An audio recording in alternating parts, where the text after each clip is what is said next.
ครับก็สวัสดีนะนักตกปลาและท่านผู้ชมเข้ามารับชมทุกท่านนะครับผมวันนี้พาออกมาตกปลาบ่อเหมานะครับผมเป็นคันละ100 บาทครับวันนี้ลงไป2 คันนะก็ตกเป็นทุนร้อยครับวันนี้มาตกปลาจีนนะครับผมกับจุดเหยื่อที่ทำไว้นะครับลมค่อนข้างแรงนะครับวันนี้ไม่รู้ว่าจะมีตัวเข้ามากินหรือเปล่านะครับผมน้ำที่นี่ลึกด้วยนะครับสำหรับบ่อนี้ก็ชื่อบ่อพี่ตะข่ายน้องต้นหอมนะเป็นปลาเบญจพรรณนะครับผมคันละ100ออกได้หมดยกเว้นปลาบึกปลากระโห้นะครับผมครับสำหรับท่านผู้ชมที่เข้ามารับชมใหม่ก็ช่วยกดไลค์กดแชร์แล้วกดติดตามเป็นกำลังใจด้วยนะครับผม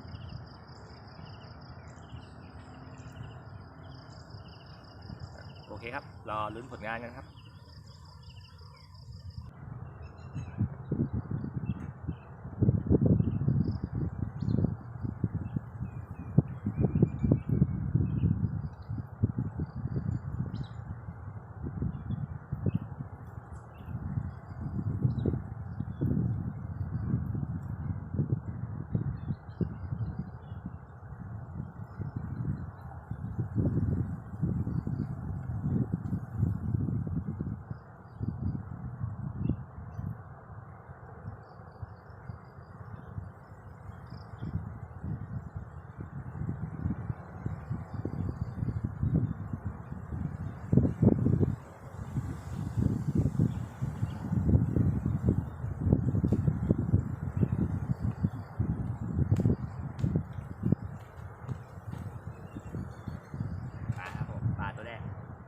แว้น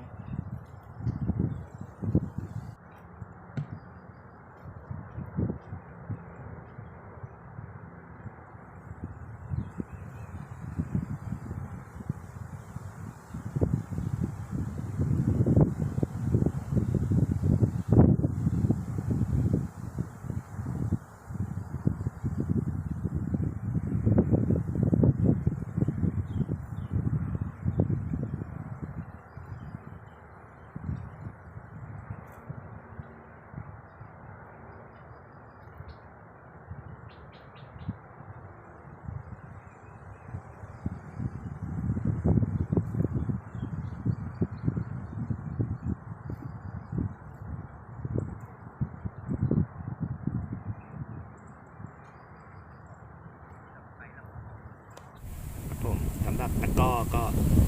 ประมาณนี้นะตัวเบ็ดนี้ปล่อยนะครับฝังไปที่ตัวเหยื่อเลยนะครับผมเวลาปลาจีนของมันจิตหน่อยแล้วมาดูดที่ตะก้อนะครับตัวเบ็ดก็จะเข้าไปเองก็ปากปลาจีนเป็นปลาปากใหญ่นะเม็ดโฟมก็ไม่จำเป็นนะครับเพราะเม็ดโฟมเกี่ยวไปแล้วก็จะลอยหนีขึ้นไปอยู่ข้างบนสายนะประมาณนี้ครับผม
ไซส์สวยมาก1 ตัวได้ตะเพียนยังไม่เจอปลาจีนเลยนะไซส์สวย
1 ตัวครับผม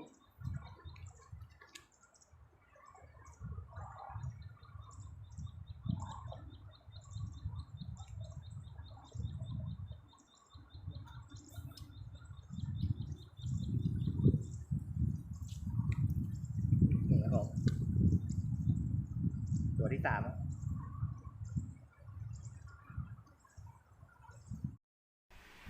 ครับผมก็ลากันไปด้วยภาพปลารวมนะครับผมดูแล้วก็ช่วยกดไลค์กดแชร์เป็นกำลังใจให้ด้วยนะครับแล้วก็อย่าลืมกดติดตามไว้นะครับผมแล้วพบกันใหม่คลิปหน้าครับสวัสดีครับ